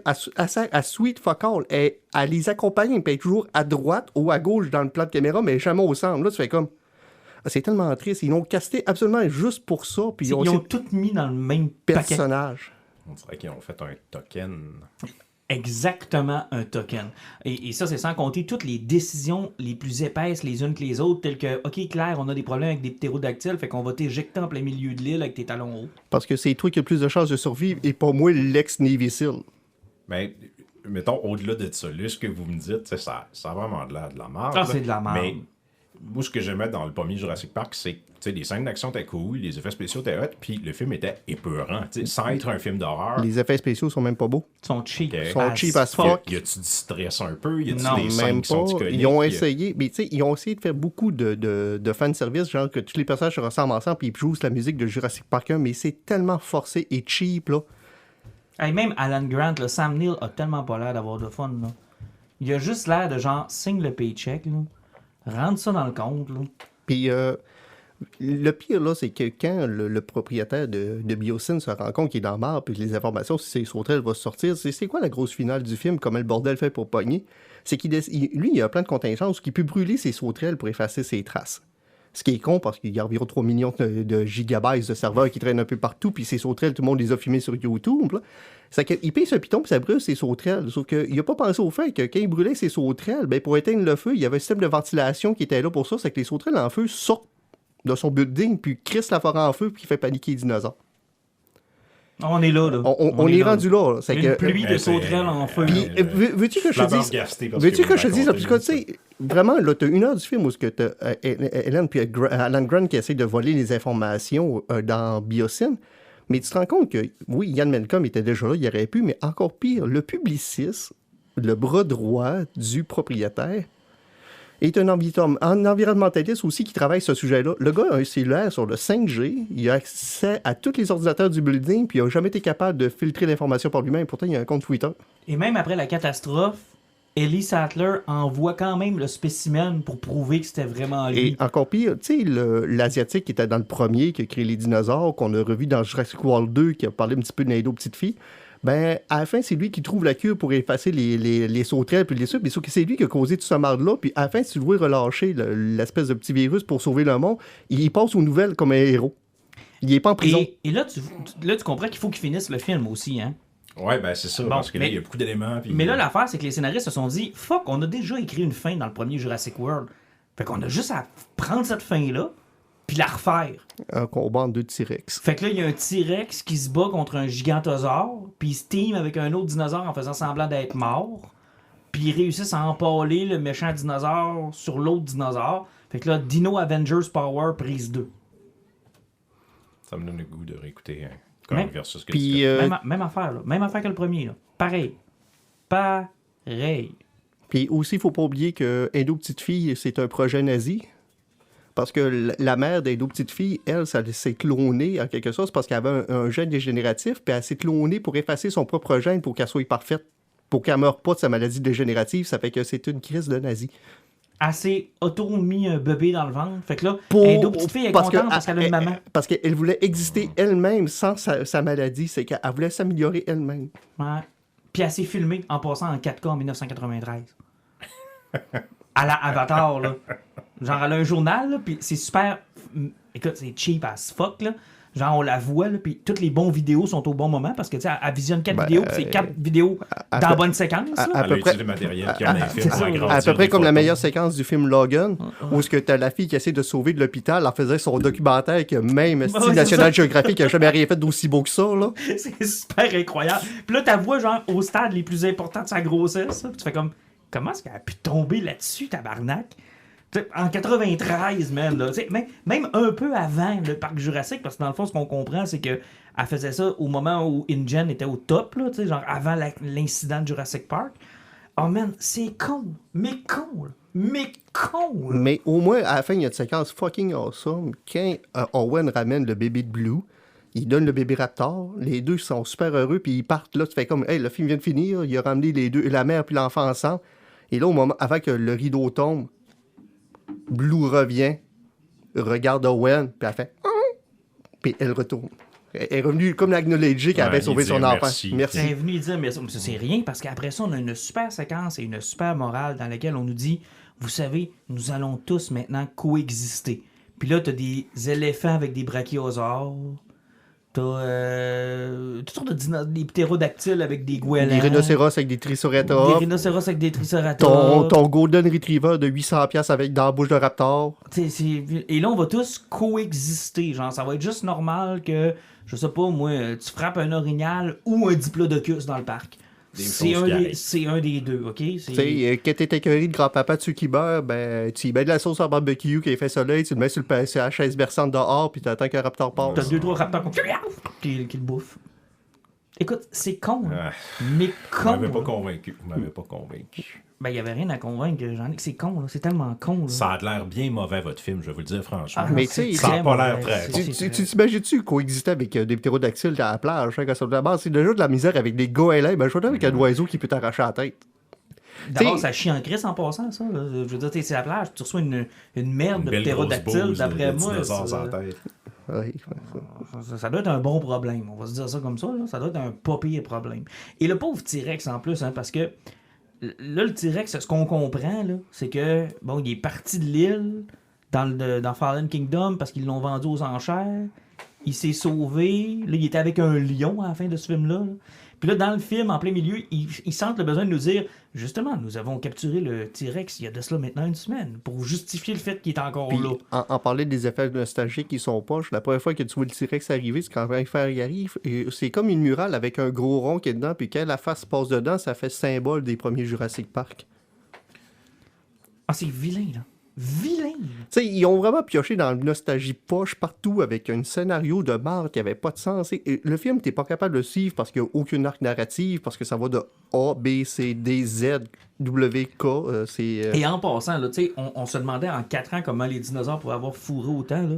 La question se pose pour Biosyn aussi, comment en 4 ans ils ont réussi à avoir autant de milliards de dollars, de faire un hyperloop avec un espèce de train hyper vitesse souterrain. Ils ont une estime d'infrastructure qui doit coûter des milliards de facile, dollars. Les Russes. Ils l'ont fait dans Stranger Things. Ah, ça doit être ça. Et on attend toujours la série spin-off sur comment ils ont fait pour bâtir les sous-sols en dessous des centres d'achat sans que personne s'en rende compte. Honnêtement, ça n'a aucun bon sens. Là. Tu vois, je veux dire, en 4 ans, c'est désastre par-dessus désastre, Jurassic World. Là. Je veux dire, toutes les compagnies. Je veux dire, dans Jurassic World, dans le premier, tu te disais, ben, entre 93 puis 2017, 18, en tout cas le premier Jurassic World. Là. Ouais, ça se peut, ces alentours-là. Dans ces alentours-là, tu te dis, bah, il y a une compagnie qui a réussi à reprendre les droits des dinosaures, puis nanana, ils ont fait de l'argent, puis c'est correct. Mais là, en 4 ans, en 4 ans, ça... Et en plus de ça, dans la nostalgie de marde, le méchant, que t'allumes que c'est Dodson du premier film, meurt exactement de la même façon que Dennis Nedry dans le premier film. Ouais, avec les dinosaures qui crachent en face. Les dilophosaures. Ils courent dans la forêt. Avec la même blague de je rentre dans mon cockpit. Je pense que je suis correct. Puis, il y en avait dans le cockpit. Encore là. Mais ce point-là, il y en a 3-4, puis il se fait cracher bien en face. Mais c'est vraiment poche. Puis, tu sais, en plus, il meurt avec sa canisse de crème, de crème à barbe. Puis, non, juste pour nous rappeler que, au cas que c'était pas encore assez puis, évident. tu sais, la pose de la main là, de Owen, là, de Jurassic World, qui est devenu un classique, tous les personnages la font tout le temps. Sérieusement, si vous avez des problèmes avec votre conjoint ou votre conjoint, si votre chien vous écoute pas, si jamais il y a un voleur qui rentre chez vous, si jamais il y a une bombe nucléaire qui explose, la main. Mettez la main, ça arrête tout. Ça arrête vraiment tout. Et ce qui est le fun, c'est qu'avec la main, tous les dinosaures... C'est un signe internationalement reconnu par les dinosaures. Tous les dinosaures arrêtent, OK? Et ça me fait vaguement penser à cette affiche-là. Comment combattre un ours en 4 étapes, là. Ouais, tu montes ta main haut dans le ciel pour que tu aies plus grand que tu l'as arrêté pour lui faire peur. Mais contre un T-Rex, ça se peut qu'il fasse comme ça. Rendu à la 4e étape, c'est écrit « Soyez réaliste, vous êtes probablement mort entre la première et la 2e étape. » là. C'est un peu ça, là. Le guide de survie du pilote qui s'écrase. C'est juste pour faire passer le temps entre les secours ou ta mort. C'est vraiment ridicule. Mais bon, je pense que c'est pas un bon film. Sérieusement, ça me fait apprécier l'épisode 8 de Star Wars. Parce qu'au moins, il y avait des belles images puis quelques belles séquences. Dans ce film-là, il y en avait 0. Mais il y a un point en commun entre les deux films. C'est l'actrice. Holdo. Commandant Holdo était là. Il n'avait pas les cheveux mauves. Dans les deux films, elle était là. Alors, c'est le seul point commun entre les deux films. Hey, avant de se laisser, puis on va se préparer un poison, bien évidemment, je voudrais vous entendre sur Radiant Black. Là, c'est à mon tour de me fermer la boîte et de vous entendre. Je vais laisser parler Jean-Luc là-dessus, vu qu'il n'avait pas vu Jurassic Park, il n'a pas voulu beaucoup parler. Parle. Je ne l'ai pas lu, puis je pensais qu'en écoutant l'ange, j'allais... Non, Radiant Black, le concept, c'est très Power Ranger, mais ça arrive sur le tard. En fait, là, on décolle avec un personnage qui est un jeune auteur qui réussit pas vraiment. Il est obligé de retourner chez ses parents parce qu'il est pas capable de publier. Il est bourré de dettes. Fait qu'il retourne dans sa petite ville natale. Puis un soir où il prend un verre avec un de ses amis de jeunesse, il trouve un espèce de pouvoir qui... Dans le fond, comme le Green Lantern un peu. Quelque chose qui va envelopper son corps, qui contrôle son esprit. Son bain est sous, puis au-dessus du track de chemin de fer, il y a un petit trou noir d'environ 2 cm de diamètre qui vole là. Ça fait qu'il pense son bain est sous, puis il y a un des deux qui fait comme, je vais être capable de le pogner, le trou noir, puis il décale. Ça suit plusieurs discussions, aventures sur ce que ça représente avoir ces pouvoirs-là. Est-ce qu'il doit l'utiliser pour travailler? Lui, il est en recherche de ce qu'il doit faire aussi. Puis, je vous spoilerai pas ce qui arrive, parce que moi, à partir de ce moment-là, dans le récit, j'étais comme, OK, le personnage n'est pas particulièrement attachant, mais genre, c'est réaliste. C'est traité comme Invincible un peu, genre, c'est un bel hommage aux super-héros, mais en même temps, ça pose de réelles questions. Genre, c'est que tu ferais avec ce genre de pouvoir-là. Puis, il arrive quelque chose au milieu, puis là, j'ai comme fait, oh, OK, c'est vraiment intéressant. Genre, je sais pas où ils s'en vont avec ça, puis à la fin, là, tu te rends compte que, parce que dès le début du récit, tu te rends compte qu'il y a un autre personnage qui semble avoir les mêmes pouvoirs que lui, mais lui, il l'utilise pour voler des banques. Fait que là, c'est comme, OK, c'est un super vilain, puis là, lui, il cherche à discuter avec pour dire, hey dude, comment t'as ramassé ces pouvoirs-là, toi? Pourquoi tu fais ça? Tu sais, il vient pour avoir une discussion, puis là, il y a une série d'éléments qui se mettent en place, puis on comprend qu'il y a quelque chose de beaucoup plus gros que ça. Je veux éviter de trop en dire parce que c'est vraiment trippant à lire. Puis je comprends le feeling Invincible. Les personnages sont bien groundés. Je trouve que l'auteur, il a peut-être pas la facilité d'écrire des dialogues que genre un Kirkman ou un Vaughan va avoir. Par contre, c'est vraiment bien pensé. C'est bien ficelé. Il y a un bon travail narratif derrière. Puis genre, j'ai fermé le premier TP, puis ça a fait la job d'une bonne série. Soit je veux lire la suite tout de suite. Mais comment t'es tombé là-dessus? C'est quoi? C'est parce que je sais que souvent, les nouveautés qui vont sortir chez Image Comics, puis une fois de temps en temps, je fais un saut. Puis quand j'avais vu le principe de Radiant Black, il l'avait vraiment mis comme un Gem of the Month. Ils font souvent ça dans le preview Diamond. Puis l'allure du personnage, puis la façon qu'il le présentait, sais, j'ai comme eu un flash. J'avais un feeling, tu sais, jeune adolescent, Spider-Man troublé, qui va avoir de la musique avec ses pouvoirs, puis avec l'auteur Kyle Higgins, qui avait travaillé sur Power Ranger, puis il y avait un petit look Power Ranger, j'ai comme fait, j'aime beaucoup les Power Rangers, j'aime Spider-Man, c'est du Image Comics, est-ce qu'il va y avoir peut-être une petite inspiration de Kerman? J'ai comme fait, je vais me lancer là-dedans, puis je vais l'essayer, puis le pire qui va arriver, c'est que ça va être annulé après 6 numéros. Mais malheureusement, là, présentement, la série, elle va pogner, je pense, sur 15 numéros. Elle a 2 spin-offs qui sont sortis. Finalement, il y a un univers consensuel qui est en train de se créer avec Rogue Sun, puis un autre personnage qui va arriver tranquillement pas vite. La série n'arrête pas de grossir, puis c'est toujours de plus en plus intéressant. Puis ce qui est le fun, c'est que, tu sais, les personnages sont ultra humains. Puis même la façon qu'ils travaillent les pouvoirs, là, c'est parce que le super-héros il essaie de devenir populaire, puis pour réussir à se faire connaître, il utilise les feeds Twitter. Donc, il est toujours en train de publier ce qu'il fait, puis il vit avec les feedbacks. Okay, ouais. En direct, lui qui pense qu'il a fait une belle job, le monde fait comme, ouais, ben c'était pas mal colon ce que t'as fait, arrêté, t'as pété la moitié du quartier en essayant de faire de quoi, il fait comme, oupsie. Et, tu sais, puis là, que les autres personnages commencent à s'introduire là-dedans, ben, justement, t'as des gens qui sont full médias sociaux, puis, tu sais, il y a du monde de partout qui arrive là-dedans, donc, ça devient de plus en plus gros, c'est de plus intéressant, puis justement, la twist que j'en ai que parlé, là, moi, c'est ce bout-là que j'ai cassé, puis j'ai comme fait, OK, là, on tient quelque chose qui est différent, puis ça s'en va ailleurs. OK. Autant Invincible, tu sais, je l'ai tout le temps vu comme Robert Kirkman qui a travaillé pour DC, pour Marvel, il a lu ces comics-là, il est en amour avec. Lui, il a décidé de tout prendre ça, mettre ça dans un grinder, puis ressortir l'essence. Tu sais, il a dit, je vais aller plus loin, mais moi, je vais prendre les bons éléments de ça. Mais surtout, je vais avoir une continuité que je contrôle à 100% dans un seul oui, titre. absolument. En restant groundé, tu sais, à peu près ce que Kerman avait réussi à faire avec The Walking Dead, toujours rester groundé.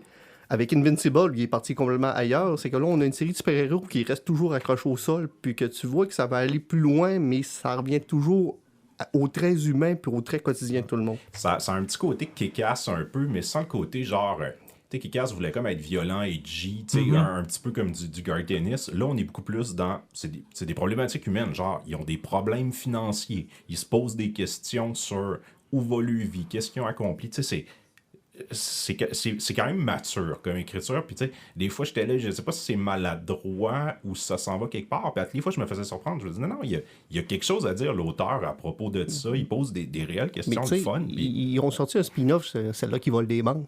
L'espèce de Radiant Rouge. Ben, c'est ça que je puis me doute, il explique pourquoi qu'elle va voler des banques. Puis, tu sais, sérieusement, c'est une histoire de couple, justement, que ça va pas bien. Oui, ben, il a ce numéro-là à la fin du train. Ouais, parce que là, ils ont sorti une mini-série qui explique comment ça s'est passé puis comment elle a fait pour joindre la gang de voleurs de banque. Mais est-ce que c'était nécessaire? Parce que moi, c'est ce que j'apprécie de Kirkman, d'avoir résisté Invincible au dans le spin-off. mais non, c'est c'était des numéros à part, mais t'avais pas de spin-off qui roulait de ça. Non, là. pas vraiment, mais sauf qu'il y a un bout de temps, il avait introduit beaucoup, tu sais, à l'époque de Savage Dragon et compagnie, tu sais, il incluait beaucoup d'éléments pour vendre ce qui est alentour d'Image Comics. C'est que même si tu lis tout seul, contrairement à Walking Dead, où tu n'as jamais eu ce problème-là, c'est que des fois, tu avais l'impression qu'il te manquait quelques bouts avec Invincible. Mais même là, si tu lis pas le spin-off, c'est juste, il te l'explique. Comme je le dis, t'as des pages à faire qui expliquent ça. C'est juste si le personnage t'intéresse, surtout, c'est à peu près comme quand tu lis Fables. Okay. Fables, c'est encore pire. Il y a des spin-offs sur à côté. Oui. Il va y avoir des récapitulatifs. Si tu les as pas lus, ça fait, il me semble qu'il y a quelque chose, mais ils m'ont expliqué, mais il me semble que j'ai un gros trou. Parce que, tu sais, avec Saga, il n'y a pas vraiment de spin-off. Non, il restait, puis j'ai commencé à lire Saga, puis c'est tout le temps ce que je disais, j'étais là, moi, c'est genre mon Star Wars Saga. Je suis là, c'est le genre d'univers que plein d'auteurs devraient, genre, tomber là-dedans, puis raconter des side stories, puis... Mais en même temps, je peux comprendre, oui, que c'est pas tout le temps mon jam, mais là, je suis comme curieux. Avec ce genre d'univers-là, je pense qu'il y a du potentiel. Hein. OK, intéressant. Donc, Radiant Black chez Image Comics, 2 TP de sortie? 2 TP, effectivement. Le 3e va s'arriver dans vraiment pas long. Puis sérieusement, si vous tripez sur le style super-héros, puis que vous aimez un petit peu... Si vous voulez sortir de DC puis de Marvel, là, c'est vraiment un excellent point. Puis sérieusement, ce BD-là mérite d'être lu. Parfait. Chez Image. Poison, on y va dans l'ordre ou... Ouais, comme tu veux. Je vais y aller, moi. Good. Je suis allé voir Lightyear aujourd'hui, le dernier de Pixar, et je dois vous dire que je suis déçu de sa performance. Je pensais que c'était parce que c'était mauvais ou que les gens l'avaient boudé. Et à ma grande surprise, c'est un excellent film. C'est un excellent film. Est-ce qu'il y a une fatigue Pixar? Plus que est-ce que c'est un mauvais film? Dans le sens où ils en sortent beaucoup. On s'attend toujours à être très, très, très investi de façon émotionnelle, c'est toujours de plus en plus beau, c'est toujours dans... Tu sais, c'est 1h45, ça se maintient dans le... Tu sais, on perd pas de temps. Ben, l'histoire, elle est très sérieuse. Tu sais, j'ai checké une couple de parodies sur Internet, puis j'ai lu une couple de critiques. Sérieusement, pour un flow de 8 ans, là, ça a l'air d'être rough. C'est rough parce qu'on joue avec le temps. Ben, Interstellar, c'est le principe C'est ça, d'Interstellar. là. C'est que le gars sort de la gravité, puis quand il C'est ça. revient, il y a toujours plus de temps qui a passé. Oups. Exactement, on joue avec le facteur temps. Pas sûr que les flots ont tout compris, mais c'est un beau film. Je vois pas qu'est-ce qu'il y a de différent des autres que c'est un film de science-fiction, contrairement aux autres films de Pixar qui sont sortis récemment, comme Encanto, comme Coco, comme tu sais, les autres films qui ont été Pas très, de très chanson, populaires. là. dans le fond. C'est ça, pas de chanson, puis c'est un thème qui est plus science-fiction, peut-être plus petit gars, peut-être. Puis 200 millions qui a coûté à faire, ça n'a aucun Puis, sens. Je pense que le film a eu mauvaise presse aussi, parce qu'il y a beaucoup de gens qui, dès l'annonce, dès les premières images, pensaient que ça allait être une aventure solo de Buzz Lightyear. Mais de ce que je comprends, c'est non, c'est le film qui a inspiré les jouets que Indy a achetés. Exactement. Puis les gens sont comme, je sais pas pourquoi, là, moi je fais comme, ok, ben c'est cool comme idée, je suis curieux de voir ça. Mais on dirait que les gens étaient comme, ah, on est trahis, vous nous avez menti ce que vous voulez faire. En fait, c'est puis comme, au final, c'est comme si on avait fait des films sur nous trois étant jeunes ayant des jouets de Star Wars. Puis là, on disait, ben, on va vous présenter Star Wars. Puis C'est après, carrément ça. il y a l'autre moitié de la Floride qui ont chialé. Puis après... Ben, c'est ça. Fait que là, tu te dis, bon, il n'y a rien là. Mais honnêtement, moi, je l'ai écouté puis j'ai trouvé ça excellent. J'ai vraiment ça aimé t'a pas ça. dérangé le reveal à la fin qui faisait que ça n'avait pas de sens avec les jouets? C'est-à-dire? Que c'était pas son père, que c'était lui plus vieux? Ah, ouais. Et? Ben, je sais pas si tu t'en rappelais, peut-être ça aurait pu déranger. Puis moi, présentement, mon plus gros problème que j'ai ça, c'est que à l'époque, quand Toy Story est sorti, j'étais déjà trop vieux pour ça. Donc, je suis vraiment pas le public cible. Non, je te dirais que j'ai même pas pensé à Toy Story pendant que je l'écoutais. Moi, je me l'ai vraiment pris comme j'écoute Lightyear. Puis, sérieusement, il y a vraiment des jeunes d'en bas de 10 ans qui, leurs parents leur font écouter Toy Story. Il y en a combien? Il y en a 4 au total. Je sais plus sûr, c'était 8 Mais ou tu sais, je l'ai 10. écouté, puis c'est... Tu sais, Toy Story, j'ai pas écouté ça 8 fois dans ma vie, là. Tu sais, je l'ai peut-être écouté 1 ou 2 fois, c'est correct, là. Mais moi, j'ai vraiment apprécié, puis c'est tellement bien fait. C'est tellement beau. Tu sais, les dessins, la technologie, ce qu'ils sont capables de faire maintenant dans ce genre de petits bonhommes-là, c'est super. Honnêtement, j'ai eu vraiment du fun. Puis je trouve tellement que c'est une belle porte d'entrée pour des enfants qui sont peut-être un peu curieux sur la science-fiction. Moi, je pense que c'est ça qui a buggé. Moi, je pense que c'est ce qui a buggé. Ouais, le monde voulait avoir des chansons, puis ça. C'est de la science-fiction et on a de la misère à vendre aux petits gars ce qui est pour les petits gars. On a beaucoup de difficultés à mettre de l'avant des choses qui sont très petits gars. Je suis pas sûr que j'aime ça. Ben, Des affaires pour petits gars, mais peut-être que c'est le genre de film qui nécessite une ouverture d'une discussion avec les enfants. Puis C'est les ce que parents sont j'allais peut-être dire. pas prêts à avoir ça. Les parents, c'est qu'ils vont voir un film, c'est pas pour avoir des questions des enfants en sortant de là. Non, mais je te dirais qu'il y a un malaise avec ce qui est thématique. Puis je sais que tu n'aimeras pas ça, mais je vais le dire pareil parce que je le crois pour vrai qu'il y a un malaise actuellement dans notre société sur ce qui est très petit gars. On n'a plus le droit de dire que... Je te dis pas que les petites filles ne devraient pas aller le voir. Je te dis juste qu'on a de la misère à aller chercher ce public-là, puis on a de la difficulté à le faire sortir, puis on a de la difficulté à... Tu sais, de la science-fiction, c'est pas fait pour tout le monde. Mais je pense que c'est une belle porte d'entrée. Mais en même temps, ça ne l'a jamais été non plus. Fait Ça que l'a tu jamais dis été. pourquoi le film fonctionne pas. Historiquement, la science-fiction, ça n'a jamais fonctionné au cinéma. Fait que là, on a un film d'animation de science-fiction. Ta réponse est tout simplement là. C'est un sujet qui intéresse pas les gens à base. Probablement. Mais non, moi, j'ai trouvé ça génial. Puis je suis convaincu qu'il y a bien des enfants qui vont voir ce film-là. Puis que ça va leur ouvrir la porte de des films comme Terminator, des films comme Interstellar, des films comme... tu sais, ça va leur ouvrir la porte les Star Trek de ce monde. Tu sais, il y a des épisodes de Star Trek qui traitaient exactement des questions qui sont dans Lightyear. Tu sais, alors, je pense que c'est une belle porte d'entrée pour bien des enfants. Puis je trouve ça dommage que ça n'ait pas fonctionné au coton. Ouais, mais ça, c'est encore une fois un petit peu de la faute de Disney Pixar, parce que pendant la pandémie, le release directement sur Disney Plus en même temps du cinéma convenu à beaucoup de parents qui n'avaient plus besoin de gaspiller 70$. Tu sais, parce que tout seul avec 2-3 enfants, puis le popcorn... Ça m'a coûté 84$ aujourd'hui pour 3 enfants, 1 parent. S'il avait été sur Disney Plus, tu aurais mis ton sac de popcorn à 75 cents dans le micro-ondes 3 minutes, là, puis ça aurait fini là. Surtout que puis ça, c'est un problème qui est très local à nous, mais tu sais, l'écran est pas tellement plus grand que mon écran en haut, là. Ouais, puis t'entends 3 films qui sont en entour. C'est ça. Et en passant, allez voir Elvis aussi. Je sais que c'est pas geek, là, mais qu'est-ce que c'est bon. 2h38 de plaisir. Top Gun a sauté le milliard. Oh, mais je m'en crise de Top Gun. Elvis, c'est bien meilleur. C'est vraiment bon. Cela étant, Jean-Nic? Je vais y aller avec quelque chose. Je vais faire à mon habitude, je vais faire 2 poisons rapides. Non! Mais je vais faire un Martin Thomas. Mon premier ça va être quelque chose de vraiment pas geek et de vraiment pas Jean-Nic. Une série qui s'appelle F1 Drive to Survive. Ah, ben oui, qui sur est Netflix. une série sur la Formule 1. Moi, là, qui considère que la Formule 1, c'est rien brûler du gaz en tournant en rond pendant 70 tours, je suis tombé amoureux par-dessus tête de cet univers-là. C'est fascinant. Je vous dirais, ça ressemble à du Game of Thrones. Tu sais, il y a le côté politique puis les personnages qui travaillent dans le milieu de la F1, là, c'est complètement incroyable. Je vous suggère ça. Écoutez 2 épisodes. C'est le genre de truc, là, j'en parlais avec la gang de chums qui me l'ont apporté, là. Puis le blonde passe dans le salon, puis il est en train d'écouter ça, puis la F1, ils s'assisent, puis c'est comme Star Academy ou c'est comme Occupation Double. Genre, même les blondes sont pas capables de décrocher du drama en arrière de la Formule 1. Ça a vraiment l'air bien monté. Essayez-le, c'est vraiment incroyable. Puis le concept est simple. Puis chaque saison, c'est une saison des fois. Ouais, c'est ça. Fait qu'on suit les écuries, ce qui se passe un peu à l'interne. Fait que chacune, tu sais, comme là, la 4e saison, c'était 2021. La 5e, 120, quand la saison 2022 de course va être terminée. Je vous le recommande chaudement. C'est comme hors caractère pour moi, mais je pensais que quand tu avais présenté ta série sur Michael Jordan, là, je me fais penser à Martin en apportant un produit. Mais c'est vrai que The Last Dance, c'était très bon. Puis là, je vais retomber dans le beaucoup plus geek avec mon deuxième poison chez AWA Studio, duquel on a parlé souvent. Il y avait une série qui me parlait qui s'appelle Knighted, qui avait l'air vraiment cool, qui reprenait des covers de BD classiques. Puis je me suis rendu compte en l'achetant que ça faisait partie d'un plus gros univers que Michael Straczynski a créé, qui s'appelle The Resistance. Puis il y a plusieurs des comics de AWA qui s'inscrivent là-dedans. Fait que là, je l'avais acheté, mais là, j'ai dit, avant de le lire, je vais tomber dans Resistance de Straczynski. Là, j'en ai la moitié lu du premier TP. Et ça part avec 2 prises, parce que c'est une histoire qui se passe dans une période actuelle où il y a une pandémie mondiale qui se met à tuer à peu près. J'en avais parlé à l'époque. Je décollais ça, puis j'étais là, ça n'a pas de bon sens. J'ai tellement pas le goût de lire ça, puis ça a pris 3 pages, puis j'étais là, fuck, j'étais embarqué à 200%.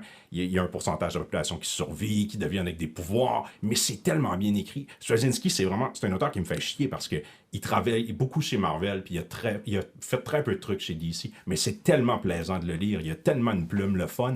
Puis là, je suis dans son univers, puis je suis comme cool. Puis là, il y a d'autres séries qui m'intéressent là-dedans. Sérieusement, Télépathe avec Steve Epting, ça n'a aucun sens que c'est bon. Tu te ramasses avec une gang de policiers contre des terroristes, mais c'est vraiment toute une gang qui ont développé des pouvoirs de télépathie. Oh, tu prends Straczynski avec le décès de Epting, c'est malade. Là, tu peux aller d'un autre spectre. Tu vas y aller avec la série Mott, où ce que tu as une personnage, elle devient une empathe. Ça fait qu'elle a fait des shows, puis est capable de faire vivre les émotions les plus puissantes de toutes les personnes qui sont dans la salle. Mais eux, les Mott, si je comprends bien, dans Resistance, ils en parlent, ils font comme... Eux autres, ils choisissent de débloquer le pouvoir, mais ils meurent après 6 mois. 6 mois après, il faut comme que ce soit vraiment intense. Puis en tout cas, il a construit un univers tellement le fun. Là, c'est incroyable. T'as comme l'impression que ça peut aller à 1 milliard d'endroits. Là, puis AWA, ça coûte même pas 10$ du TP. Moi, tu m'en parles, Alan, il était déjà commandé. Là. Je suis tombé dans cet univers-là, ça a dû me coûter 40$ pour avoir tout ce qui avait été fait. C'est pour ça que j'achète tout ce qu'ils font. Quand je fais pas une série en single, j'achète le trade à 10$ parce que même s'il est pas bon, c'est pas une perte. Non, c'est ça, à 10$, tu l'as. Puis j'ai 100% de tout ce qu'ils ont fait. J'ai tout lu. OK. Puis il y a quelqu'un qui m'a posé la question dernièrement, il a dit, mais tu sais, ça vaut-tu vraiment la peine? J'ai fait, à presque 98%, c'est bon. Donc, moi, je continue à dire que Haute Hell, c'est la chose la plus cool le deuxième, si on en parle. J'ai tellement hâte, là. C'était bon, ça. Et on termine avec ton poison, Alan. Pas 8, pas 4. Non, j'en ai juste un. Et ça va faire bizarre parce que ça fait longtemps que ça n'est pas arrivé. En plus, on a parlé beaucoup de Star Wars au début. Au niveau des romans, là, il y a beaucoup de très, très bas, pas très, très bons dans les romans de Star Wars. Mais là, dernièrement, le dernier qui a sorti, ça s'appelle Brotherhood. Dans le fond, ça se passe directement après l'épisode 2. OK. Obi-Wan puis Anakin, ils font comme ça séparer parce qu'Anakin devient un chevalier Jedi. Donc, c'est plus un Padawan. Et tu as Obi-Wan qui est pogné pour aller faire une mission sur Cato Nemoïdienne pour régler les problèmes de conflit qu'il peut avoir, parce que c'est vraiment le début de la guerre des clones qui commence là. Parce que c'est vraiment tout de suite après l'épisode 2. Mais ce que j'ai aimé dans ce roman-là, c'est que tu as un feeling de Clone Noir, de la façon que Obi-Wan puis Anakin sont décrits, là, c'est vraiment comme si tu écoutais un épisode de Clone Noir. C'est le même côté fun des deux personnages est là. Mais ce qui est encore plus plaisant, c'est justement, c'est dans ce roman-là où ce que Obi-Wan se pose le plus de questions sur le fait que justement, ils sont en train d'élever une génération de soldats. Tu as le même problème avec Anakin qui est avec ses jeunes enfants, puis où ce qu'ils emmènent, après, il est toujours en situation de guerre. C'est que tu as les Jedi qui sont en train de réaliser, qui ont des flots de 8 ans, qui sont en train d'apprendre. Tu sais, et puis finalement, ils ne leur montrent plus des idéologies puis des façons de vivre. Ils apprennent à utiliser un sabre laser pour tuer du monde. Et j'aime beaucoup ce conflit là-dedans. Ça fait que les personnages sont super bien écrits, c'est super le fun. C'est comme un épisode de Clone Noir d'à peu près 1h20. C'est vraiment le fun. Puis j'ai aimé justement qu'ils travaillent sur ce problème-là. Que ce que George Lucas avait fait avec les Jedi, ça n'avait pas de bon sens parce qu'il avait créé il avait fait les Jedi avec des armes. Puis qui servaient un gouvernement, ce qui n'avait pas de sens parce que les autres épisodes sont là pour aider la population et empêcher des conflits qui En arrivent. même temps, Lucas était conscient de ça. C'est ce qui a fait la perte de l'ordre Jedi, en fait. Là. Oui, effectivement, parce que ce qui était con avec l'ordre Jedi, vu qu'il suivait une politique, c'est qu'une planète qui est en train de crever, qui faisait moins d'argent qu'une planète qui est en train de crever, qui faisait plus d'argent, ben tu sauvais la planète qui faisait de l'argent. Ce qui est un petit peu con, là, c'est que les Jedi, ils auraient dû faire tout comme à Choca en faisant comme vous réalisez pas que vous êtes des pions, puis... Oui, c'est ça. C'est ce qui les a menés d'ailleurs à leur perte. Ah, mais intéressant. Ça, c'est dans les romans. Ouais, c'est dans les romans officiels qui sont canons. OK, très bien. Messieurs, c'est déjà la fin. Merci. Ça fait plaisir. Bonne fin de soirée. Hey, salut! Bye.